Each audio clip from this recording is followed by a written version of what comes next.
일단 어제 주거지 등 두 곳을 압수수색을 네, 진행을 네. 경찰 네, 진행을 네. 했고요. 뭘 압수했는지는 밝히지는 않았습니다만 음. 뭐 일단 경찰이 의도한 바가 있을 것 같아서 뭘 원한 겁니까? 원래 이제 실제 거주지와 그다음에 주소지 두 군데를 했고 제가 알기로는 뭐 한남동하고 이태원이라고 알고 있는데요. 예.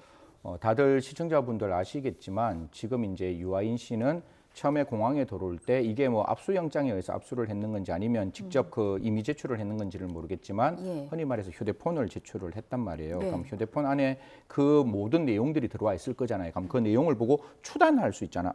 이게 이렇게 됐고 이렇게 됐고 이렇게 됐고 이렇게 되었다. 그러면 현재 지금 이 사건을 결국 기소할 수밖에 없는 상황이 예. 되었고 뭐 모발에서는 그러니까 모발에까지는 뭐 우리가 흔히 말하는 대마 이외에 두 가지 뭐 이미 나왔으니까 다 말씀드리면 케타민하고 이제 코카인이 나왔다 이렇게 나오니까 사실 이게 피해자 신분으로 수사를 할 수밖에 없다. 그러면 첫 번째 경찰의 입장에 뭐가 가장 중요하겠어요? 증거? 그렇죠. 이 사건을 탄탄하게 가야 되고 형사 사건은 유죄 증거를 만들어야 되기 때문에 예. 기본적으로 어떤 거주지와 실거주지를 압수수색하는 것은 선택의 문제가 아닌 당위의 문제다.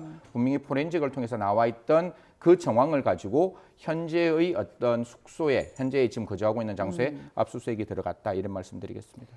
그 압수수색을 한 거는 충분히 이제 예상 가능한 수순이었던 것 같고 시기가 좀 의문입니다. 네. 사실 이제 유아인 씨가 프로포폴을 상습 투약했다 이런 혐의가 알려진 게 한참 전이었고 네네. 그리고 다른 마약을 한 정황도 알려진 것도 이미 지난주였거든요. 그런데 왜 어제 압수수색을 진행을 했는가? 근데 사실 이게 그 마약이라는 게 증거를 찾는 게 중요한 거잖아요. 그렇죠. 사실 지금 이 사건을 제가 이제 수사를 하는 검사나 수사를 하는 수사부장의 입장에서는 예. 유아인 씨가 증거예요. 무슨 말인가 하면 모발에서 이미 그 얼마만큼 마약을 했고 어떤 종류의 마약을 했고 이미 그 마약 통합 그러니까 마약을 했다는 것 중에 프로포폴은 의료진의 기록에 다 나와 있는 상황이기 때문에 예. 유아인 씨가 이런 마약을 했다 안 했다는 과학적으로 이미 증명되어 있는 상황인데 문제는 예. 마약은 당사자의 문제가 아니고 그걸 어떻게 유통시켰느냐. 그리고 판매체, 공급체 다 있을 거 아니에요. 그거를 이제 찾아야 되는 것이고 이거는 예. 저희가 뭐 마약 수사를 일반적으로 들여다볼 때 보는 것 중에 하나인데 거주지 압수수색이라는 건 두 가지겠죠. 그 예. 거주지에 혹시나 또 다른 마약이 있을 수 있다. 이거는 가정의 이야기를 드리는 겁니다.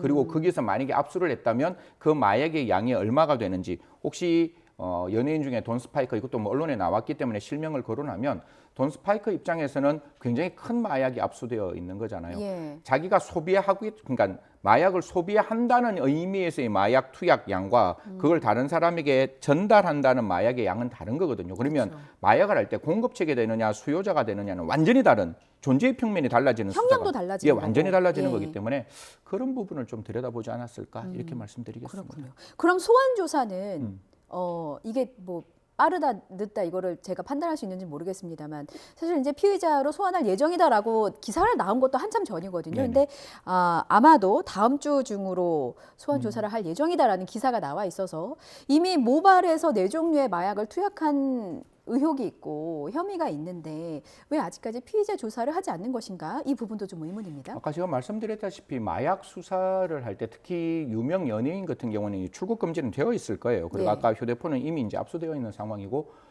이 사건을 수사하는 담당자 입장에서는 기소를 해서 무엇을 받아내야 되겠어요? 유죄를 받아내야 되는 거잖아요. 그러면 성급하게 빨리 부르면 제가 답안지를 이렇게 보여주는 거예요. 예. 앵커하고 저하고 이렇게 뭐 우리가 뉴스를 할 때 질문지를 주잖아요. 그렇죠. 그럼 질문지를 보면 이런 질문을 하겠구나. 제가 예습을 하고 그 예습에 대해서 답변을 만들어 올 거잖아요. 예. 피해자 신문 조사를 받고 바로 구속영장 청구하지 않으면 그 피해자 신문 조서에서 이야기하는 질문이 사건과 관계되는 구체적인 내용을 당사자에게 알려줄 수 있는 거기 때문에 피신 조사 이게 현재 마약을 하는 상황에서 잡혔으면 이거 긴급 체포하고 구속했을 거예요. 예. 근데 이미 이 마약은 끝났는 적어도 유아인 씨의 입장에서는 끝났는 상황이라면 그 상황에서 유아인 씨에게 정답을 어떻게 가르쳐 줄 것이냐, 즉 피신 조서에서 어떻게 물을 것이냐는 경찰이 가지고 있는 수사의 역량이고 수사의 계획이라고 생각합니다. 그래서 지금 이제 유아인 씨를 부른다면 어떻게 보면 앞에 있는 물증을 다 확보한 상태에서 물어보는 거죠.